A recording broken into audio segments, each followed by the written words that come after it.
is the likelihood of St. Luke's or St. John's becoming a voucher school here?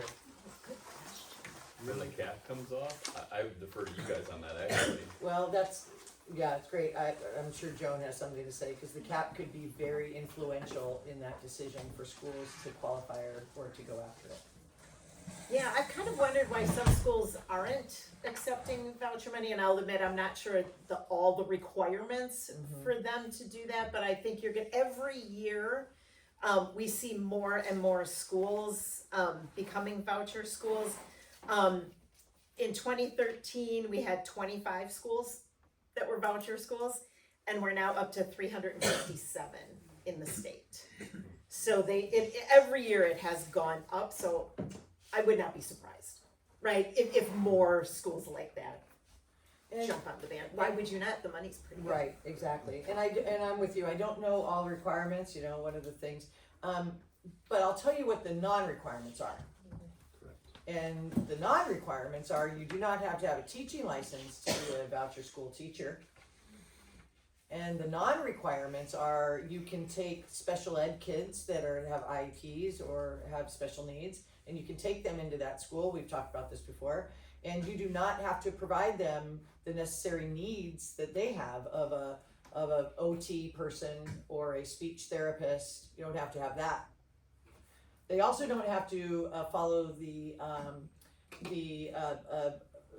mandates of certain criteria, like we talk about in public schools, testing.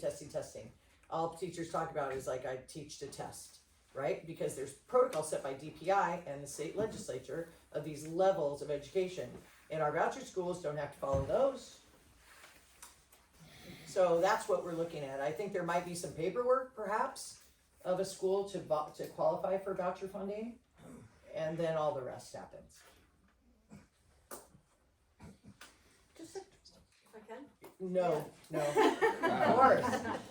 A couple of things, just to add to the conversation that I think are really important. When we look at referendums, most referendums are operational referendums.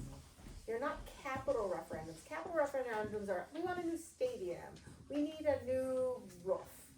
I think that would be part of it, yeah. Operational referendums are, what do we need to keep the doors open and the kids provided education? And so an operational referendum is just simply to provide the services. And what we have to recognize is when people are like, oh my gosh, you're going back to referendum again, referendum is based on the cost of everything. And as we know, everything is going up in cost. Inflation, right? Cost of food to feed them, cost of gas to transport them, cost of teachers' salaries, cost of teachers' insurance, too, right? They're paying for a part of that. It used to be more now, but everything, maintenance, everything's going up.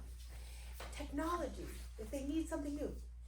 And so it's sort of like I hear a lot like, oh my gosh, it costs so much. It'd be like if I said to you, right now I need to feed my family, and I just complained because my grocery bill was really high, and I blamed, I don't know, you guys and your taxes, right? It's like, well, no, it's high, and they have to pay for it to serve these kids. And so it's really, I think that's a misnomer to go, oh my gosh, they just want more money. They need more money because the reality of the world is everything costs. Does that make sense? Mm-hmm.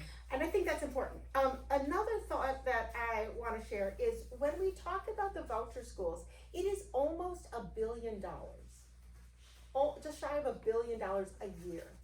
Now, let me tell you, our state budget is $111 billion. So a whole billion of that is going to voucher schools. That's pretty incredible. The final thing that I wanted to share is that we do have a surplus, and you probably have heard about this. One of the things about the surplus, because people have also said to me, if we have this $2.5 billion surplus, oh my gosh, we must be overtaxed. And I thought, I wonder the same thing, let me ask, right?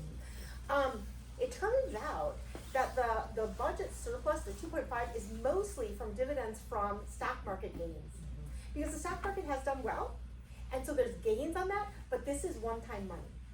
So it is not as if we now have this money that we're pulling in from taxes that we will continue to get. It just happens to be one-time money because of the stock market mostly.